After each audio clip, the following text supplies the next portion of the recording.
Now this is kind of interesting because this is the newspaper that has everything in it. Now what I'm going to do is I'm actually going to pull this out so I can show you guys. Because I have my copy. This actually helped me in deciding who got kidnapped. Because I know who got kidnapped. I know, because I figured this out. Alright. So we basically have these 6 people. We have Emma Sharp. We got Cecil. We got Father Lorenzo. Or we call him Joey Tribbiani. We've got Dr. Michael Kennedy. Got David Myers. And we got Brandy Savage. Sorry, Wolf, I'm sorry. Now what we do know is David Myers Esquire. Is it David Myers? Yes, David Myers. The guy who's card up there, he's not in town. He's out of town for like 3 weeks. So we know he can't get abducted because he's not in town. Brandy Savage. So you printed everything. Awesome. Now, it's going to be down to these guys. I'm going to say it's not Cecil, mainly because he's still posting on Facebook. And if he's still posting on Facebook, obviously he's not going to be abducted. So we're going to take him out too. So now we have it down to these 4 guys right here. Boom. So if we actually read through the newspaper, and we're not going to read through it right now, but this talks about, you know, how Papa Midnight right here, and sorry it's a little bit dark, but yeah, it is a pretty dark image. He's talking about how Papa Midnight, the FBI doesn't know how he's involved or why he's... Yeah, you can join me, honey. Let's see. Hey. Hello, honey. How's it going? It's going. Can you guys hear Autumn pretty good? Hello. So I'm going through kind of my thought process and how I figured out who the abductor, who the person who got abducted is. Unless you have an idea. I'm reading through it right now, so I'm just listening in while you're talking. Okay. So basically, in all of these stories, you'll find different articles about these people, and you'll see like what their status is or what they're going to be doing. So you can kind of rule out who's in and who's not, which is actually kind of cool. This one's all about the Raven. Then we have, let's see, Mardi Gras in Forest City. This one, if we kind of... Now, here's the kind of cool thing. They actually have a place called the Blue Martini in Forest City. I was like, oh, the Blue Martini.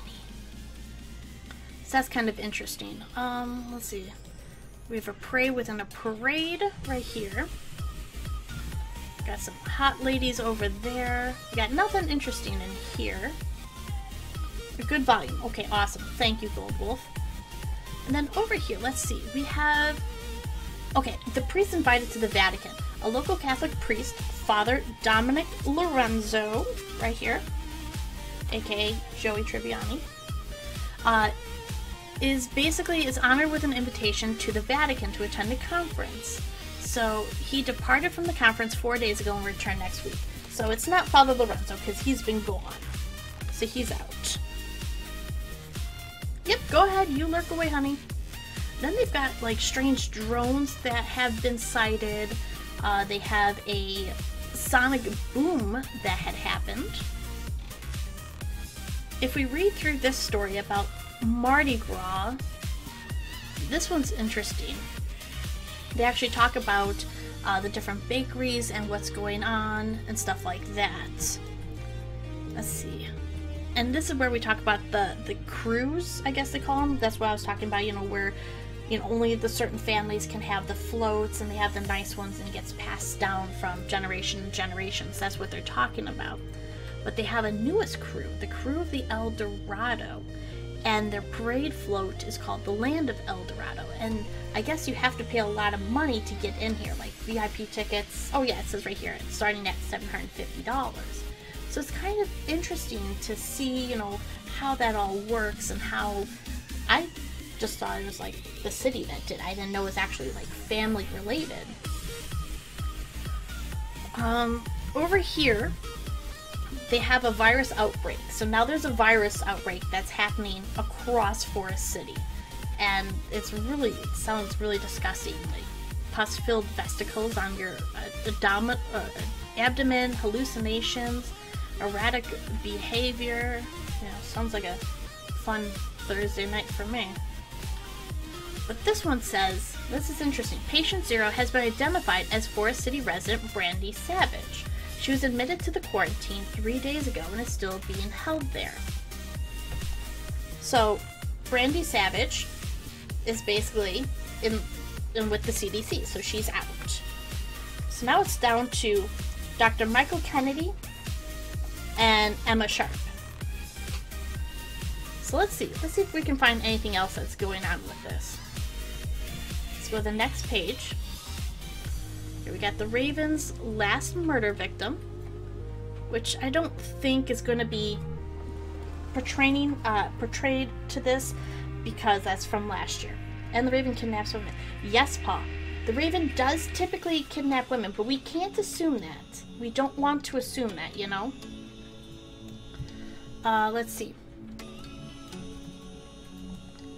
Because we are FBI. You know, we want to make sure we do this right. So here in the community news, Lee Exia, the paramedic with the Forest City, was hospitalized. Okay. Gas leak. Then we have Dr. Honored by Andover Foundation. Forest City physician Michael Kennedy, this guy, Dr. Feelgood, will receive the Joshua G. Sanderson Award from the Andover Global Foundation for his contribution for life extension research. A practicing plastic surgeon, Dr. Kennedy has, oh, that's why he looks good. He's a plastic surgeon. Has also been active for many years, and the award, oh, okay, so he's going to New York City. So yes, Paul, you're right. He's in New York City. So that leaves Dr. Emma Sharp as the only one left. So she is our person that has been abducted. Just said that she's a good-looking woman. So what we do is we send an email off to welcome back. Let's see, and then we got the marketplace, more voodoo. So we need to send an email off to fbi@forestcity.info. So Autumn, I don't know if you have me muted or not, or if you're listening in. I'm listening. Okay, awesome. Did you want to send an email to fbi@forestcity.info, forest with 2 R's? Yep, I can do that. Hold on. Because I did already, but, you know, I just want to keep you on the same page since you do this with me. Just a moment. Just a moment. And all of you guys, if you guys want to, you guys can definitely send an email to this address if you want. fbi@forestcity.info. Which will be interesting. Because we need to send an email and basically say, hey, this is, you know, Kitty checking in, or whatever your name, checking in, and we think this, you know, we found out that is Brandy Savage. Make sure you spell it correctly. Or not Brandy Savage. Dr. Emma Sharpie in the email. So EMMASHARPE. And then you'll get an email back. And I'm going to show you what it says. Well, Autumn, you're going to want to print off a bunch more stuff. Let's see.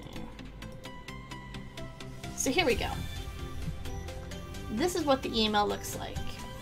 And it says, confidential. We are in receipt of your preliminary email report regarding the identity of the Raven's victim. Based on your information, the FBI conducted a raid on the abductee's residence in cooperation with the Forest City Police Department. While there are no signs of the Raven or the abductee were found at the residence, the crime scene did uncover significant evidence. The FBI crime scene analysis has been uploaded to the investigation server and can be viewed at FBI-report AmericanHistory.com. Which is very interesting to me because, you know, if we actually go and check out that, I wonder what it's going to say, you know? Oops. And I just fucked that up. There we go. Like I refreshed my chat. So, let's go over to this FBI report. And if I'm going too fast for you, Autumn, please let me know. Yep, go for it. So we have this incident report, because now we know it's Dr. Emma Sharp. And this is pretty much just as far as I've gotten. Because I was like, you know, we gotta make sure we do this with other people. Your inbox looks better than mine. I'm trying to look through all my stuff. And this says, on February 28th, 2017, at 9:07 a.m., the FBI field office in Forest City received an envelope by a courier from the serial killer known as the Raven. Inside was a letter from the Raven stating that he had abducted Forest City's resident, Dr. Emma Sharp, from her home. Given the known psychotic pathologies of the Raven and recurring use of symbolism, it is almost certain that it is not a coincidence that the Raven chose Fat Tuesday, the last day of Mardi Gras, to end the Carnival season to perpetrate his act. Special Agent Liam Grant immediately went to Dr. Sharp's residence in Forest City's French Quarter, located across the street from the Pirate Museum. Now, let's see, let's get our map.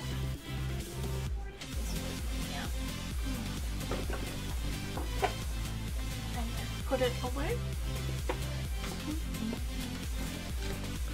I got all this stuff.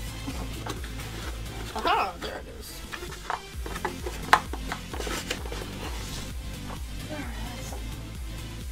We don't need all these pictures anymore. Pirate Museum, Forest City. So if the Pirate Museum is right here, we're probably talking about someplace probably right here. Because this is all the French Quarter. Let's see. Dispatch a SWAT unit to the scene. Upon arrival at the home, Grant was found. The house was empty and there was substantial evidence to support the Raven's claim that he abducted Dr. Sharp. The Raven's letter states that he will release Dr. Sharp if the FBI can successfully complete the puzzles and challenges he created. This obsessive behavior conforms with the pattern of conduct observed in prior Raven cases. There was no sign of forced entry into the residence. The FBI forensic unit recovered significant traces of evidence from the scene. The most important trace of evidence was recovered is marked at the location on the 3D map of Dr. Sharp's residence in the summary report. Other evidence recovered from the crime scene included a black gris bag, with the voodoo talisman, okay, so that's what we had with the beans and the card inside, a pendant necklace with the Raven image, 4 strands of Mardi Gras beads, which I have stolen, a plastic Mardi Gras coin, and Dr. Sharp's ID card. The location of where each item was discovered is marked on a 3D map of Dr. Sharp's residence. Dr. Sharp's wallet, keys, and purse were found in her bedroom, and nothing was taken.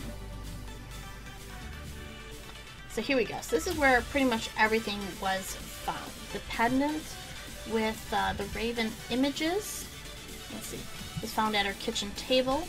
The 4 strands of Mardi Gras beads was found on, looks like, the coffee table in the living room. We have the Mardi Gras plastic bean, plastic coin was found on her deck. The gris bag was found over here. The ID cards for Emma was on her office table. And then we have our collection numbers, which I'm curious if those are, let me go over here. Yes. Hey Malice, how you doing, honey? Thank you for that host. Okay, so the collections that they're talking about is actually this right here. I'm actually going to place it up. So we have all of these things that were found, and I'll go over that again with you guys. So collection number 15, which is actually the blood, was found in number 6 in the bed. So blood was found in her bed. But they said they found her at like 9:08 a.m. But that doesn't mean that's when she died. Okay, so number 7. Let's see. This was found here, and this is the silicon dioxide calcium carbonated stuff, which I don't know what that is. It's basically this one right here they found on the floor. Right over here on number 7. Then they found oil of clove residue in cotton cloth fabric on the floor right in front of the door. Oh, don't worry, Go Wolf. You're fine, sweetie. You're fine. Actually. So I don't... Do you know what oil of clove is used for, Autumn? It says residue in cotton. Is that something where... Is that where you put it over the mouth and you can, like... No. No. I'm gonna look these up.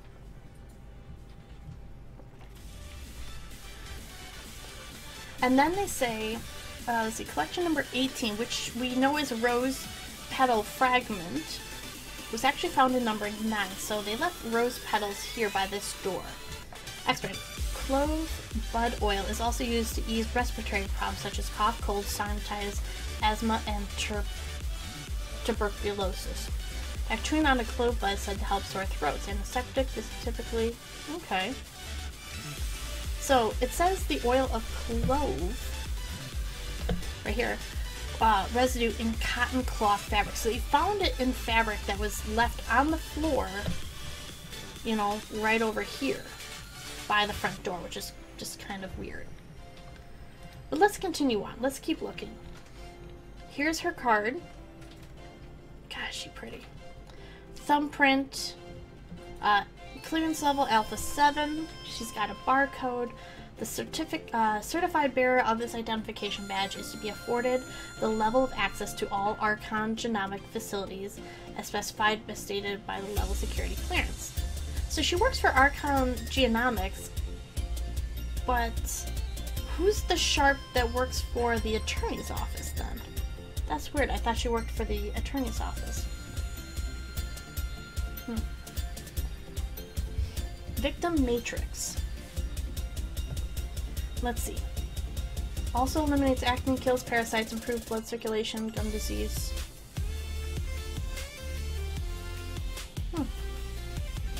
Interesting. Oh, her brother's the attorney. Oh, that's what it says right here. J.M. Sharp, attorney. Does that make sense? No spouse, no partner. Father, mother, retired. Brother is an attorney. Sister is a professor. Oh, her daughter died at 4 months old. Oh, it's sad. It's horrible. She's got friends, residence, her vehicle, BMW, banking, physicians. There's her attorney. Doesn't go to church, doesn't go to the gym. She's got a cat named Boots. Original. A Gmail account. She works, has an AT&T cell phone. Victim typically spends between 70 and 80 hours a week at Archon Genomics campus. Frequent restaurants. The Blue Martini. God, if that was a real restaurant, I would love that. Frequented businesses. The Day Spa, Dante's Books. The House of Poe. That's interesting. The House of Poe, because that would be all about Edgar Allan Poe. And why would she be there if the Raven's all about it? Unless she knew something, or maybe that's why the Raven found her? Just coincidence, maybe. She didn't travel anywhere. Subscriptions, Journal of Human Genetics. Okay, so she's a smarty. And then we have an email intercept. I haven't tried emailing these people yet, so if you want to try and email these people, you guys can. Let me know what you guys get. This is Dr. Sharp. Thank you for your kind message about my paper published in the Journal of Genetics and Genomics. I didn't realize that you were fluent in Chinese. Impressive. On another note, your request for priority access.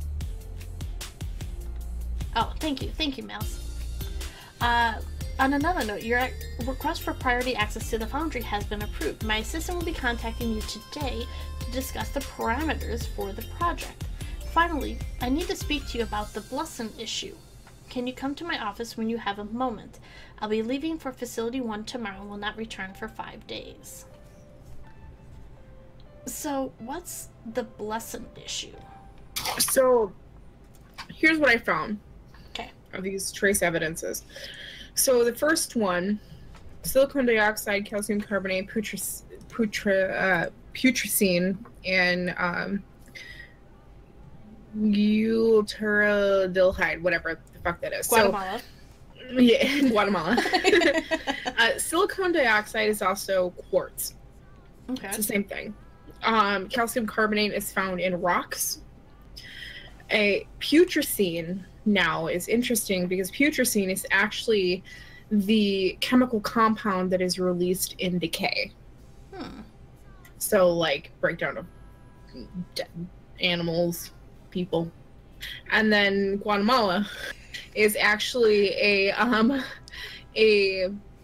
looks like a country. This says it's sold under the brand name, among others, but it's a disinfectant and medication. It's used to sterilize surgical instruments. Interesting. So, then the second trace evidence, rose petal fragments, singed edges, and carbon residue. It did say she was approved to visit the foundry. Yes. Carbon comes from, like burning stuff. So that makes sense. Basically, and then we found oil... out she got abducted. Out of 6 people, Malice, she was the one that got abducted. So we just emailed the FBI saying, hey, she got abducted out of all these people, and then they sent us this evidence. So we're kind of going through that right now. Oil of clove, so that's a respiratory thing. That could be a red herring. Maybe she had it on her shirt. Because she was having a cold, or she had a cold or something, or she was wearing it because she was at the foundry, which is full of smoke and carbon and stuff like that. Okay. And then of course the blood match. Yeah, and the blood does match her too. Mm-hmm. Okay. So, let's go back to the webpage. Can you send a quick email to eSharp and GZon on the email intercept and see if we can find anything from there? Yeah, we'll do that right now. Awesome. Let's do that. And then, let's see.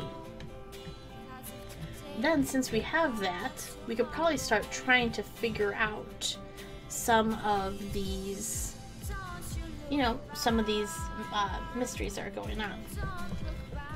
Oops. Okay. I don't know how the storm's looking. I'm trying to look out the window right now. It looks like it's just raining, but it looks dark.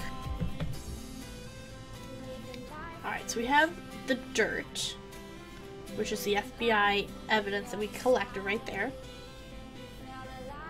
Here's our tag. And actually, I'm going to pull out all of this information. I'm going to mute my mic really quick so I don't make a lot of noise. So give me 1 second.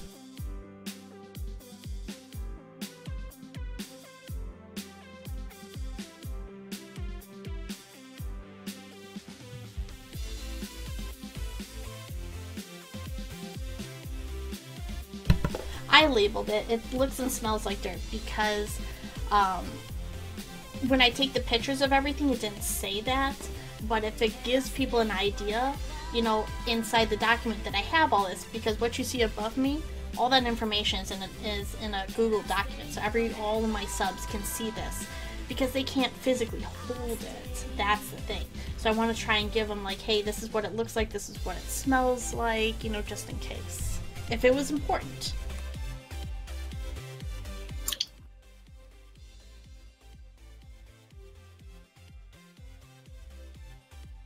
Okay, so the GIXOON, I got a kickback for, but I did get a response from Archon Genomics for eSharp. It says your email has been flagged and intercepted by the Office of Security and Intelligence at Archon Genomics.